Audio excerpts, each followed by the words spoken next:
I'm Alan Lang, Director of Sales and Marketing with Scout Boats. I'm standing on our all-new 357 LXF, which is the successor to the 355 LXF. You'll see that we've changed this bow area to really widen it up. We still have the actuating electric table here in the center, so I can use this as a table, drop it down halfway, cushion goes on top, creates a lounge all the way across, or I can drop it all the way to the floor, or halfway again without the cushion and use this area as a casting deck if I needed to. Up front, I've got the anchor windlass with foot pedals, also controls back at the dash. I've got illuminating ambient lighting that pops up out of the deck, rod holders up here. And one thing new about this 357 is I've got these built-in backrests with plenty of room for my legs. So lots of comfort up here, safety, grab rails.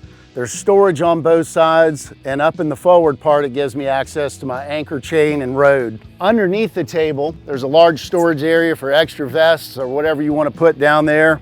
And then moving aft, I've got cup holders and butterfly lids and coolers on both sides up here in the gunnel. So on this particular model, you're looking at the Grigio interior, which is sort of a scout white and light gray. It's been a very popular option. We've got a large console lounge here with storage underneath for my shore power cord, Armstrong ladder for the starboard side transom, plenty of room for beach bags, supplies, anything you need there with the dry box. Moving aft, I've got another control for my stereo, an area here to set flip-flops, keys, whatever accessories you want to bring on the boat.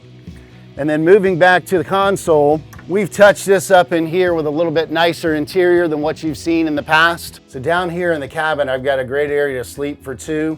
I've got windows on either side that I can open up to get a little fresh air. Also air conditioning down here, speakers, television, sink, refrigerator, vanity mirror, storage on the port side for utensils, trash can, access to the backside of my console, storage cabinets up top, additional fusion head unit, switch panels, and also I've got all my engine keys down here to not clutter up my dash. Once these are turned on, I can crank the engines digitally from up at the helm. Moving back to the helm, I've got a really pretty acrylic dash with two 12-inch screens centered by a 16-inch screen. I've got an optional scan strut cell phone charger, two cup holders, vessel view gauge, Mercury joystick, AC at the helm, binnacle controls, and a glove box here with a couple of USB and USB-C ports. Up top, I've got my optional Seakeeper controls, an additional switch panel for anything that I might need in an emergency situation. VHF radio, you'll notice the icon at the dash that's lit up red. That can be turned off at night if you want to, but what it does is it indicates that there's power to the boat. And on this model, our sunroof is made out of fiberglass. So once that's deployed, it leaves you with two kind of T-top windows that allows the natural light to come through. And with it being a fiberglass sunshade, you can pretty much run full speed without worrying about doing any damage to the shade itself. And one really cool thing you'll see about the larger Scouts on the starboard side of the console is storage for your brush, gaff, line hook, and lines that's dedicated and lockable. On the port side of the leaning post, you've got a trash can. On the starboard side of the leaning post, you've got tackle drawers, and also the controls for your fiberglass aft sunshade. Bolster cushions running from almost the entire boat all the way back with a handrail that takes me all the way back here to the stern. We've got a newly designed side door. This thing reminds me of a bank vault.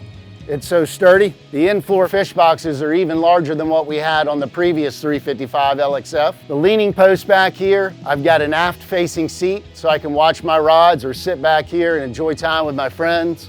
I could fold down the backrest, and I've got a little rigging station here or a table with built-in cup holders. Back at the stern, we've got a walkable transom with no splash well.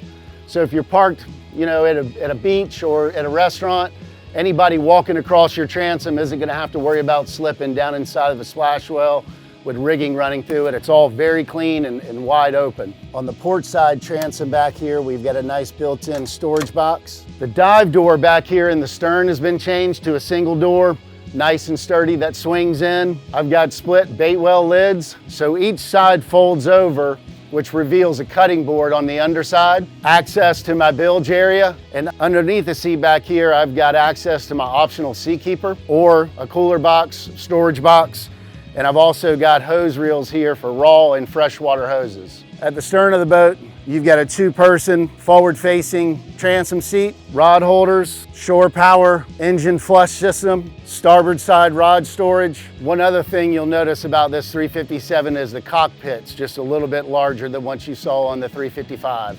So this is a new mold, new boat, successor to the 355 LXF. Very excited about it. This boat is equipped with AC at the helm and down below that runs off of your battery powered. With the Seakeeper option, we also have solar panels up top that trickle charge the system. Now this boat is part of our S-Class series, which is a play on S for Scout, also a stepped hull, and then S-Class stands for performance and luxury. It is epoxy infused. So the fit and finish on this boat when it comes out of the mold after being baked for 8 hours at 145 degrees is fully cured, first class finish, looks great even with darker colors. This boat is equipped with the V10 triple Mercury 400s, reaches speeds to mid to high 70s.